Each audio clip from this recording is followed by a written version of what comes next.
શ્રી કૃષ્ણ. આજે આપણે પનીર મસાલા બનાવીશું. તેના માટે સામગ્રી જોઈશું.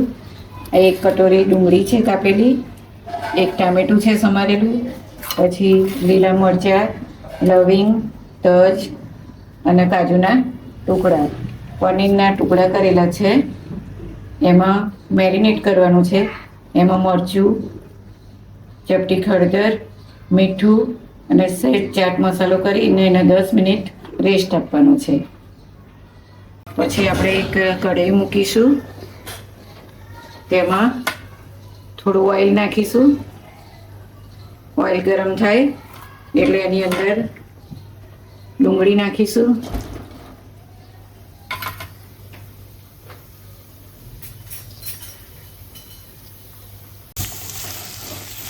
ડુંગળીને સાંતળવાની છે.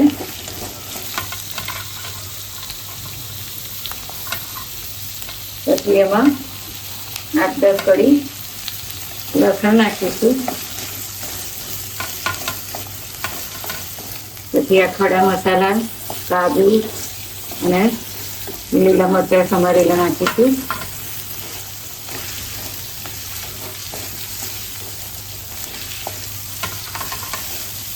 પછી એમાં સમારેલું ટામેટું નાખીશું.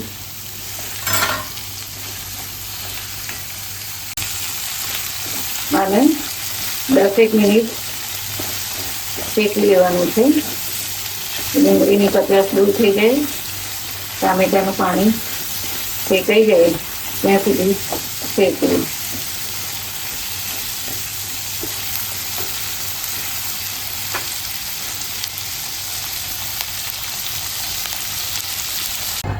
આ મિશ્રણ હવે ઠંડુ થઈ ગયું છે.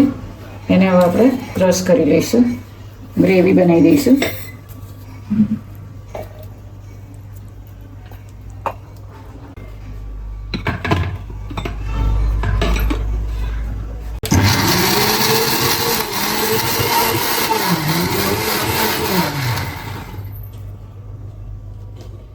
ફરી ખોલીને આપણે જોઈ લઈશું ગ્રેવી. એટલે થોડું એક વખત ચર્ન કરીશું.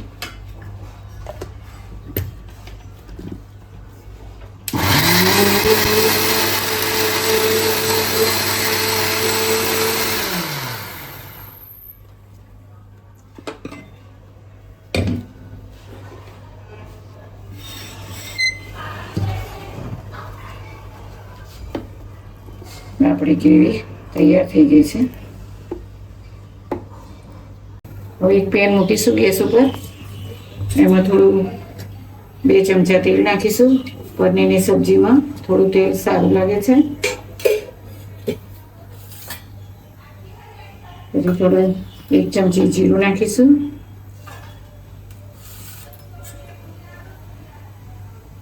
તેલમાં થોડું જીરું આવી જાય એટલે બનાવેલી પેસ્ટ નાખીશું.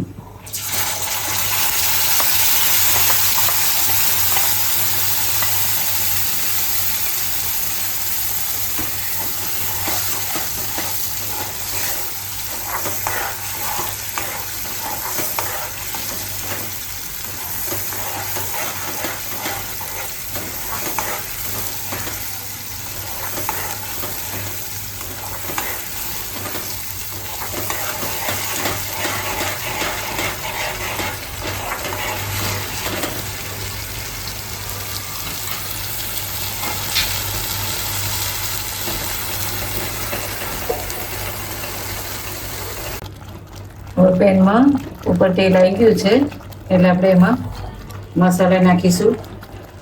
પહેલાં લાલ મરચું પાવડર 2 ચમચી નાખીશું. અડધી ચમચી હળદર નાખીશું. 1 મોટી ચમચી ધાણા જીરું નાખીશું. 1 ચમચી ગરમ મસાલો નાખીશું. 1 ચમચી પંજાબી ગરમ મસાલો નાખીશું.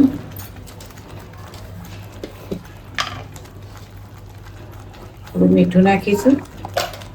ફરી એને મિક્સ કરી દઈશું. મસાલા બળે નહીં એટલે થોડું 2-4 ચમચી અંદર પાણી નાખીશું.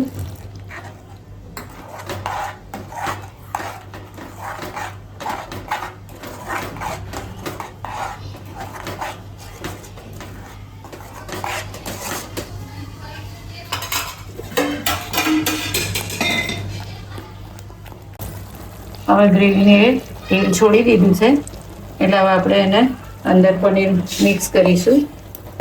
ગેસ થોડો ધીમો જ રાખવાનો. પનીર ભાગે ને એ રીતે ચમચાથી એને મિક્સ કરો.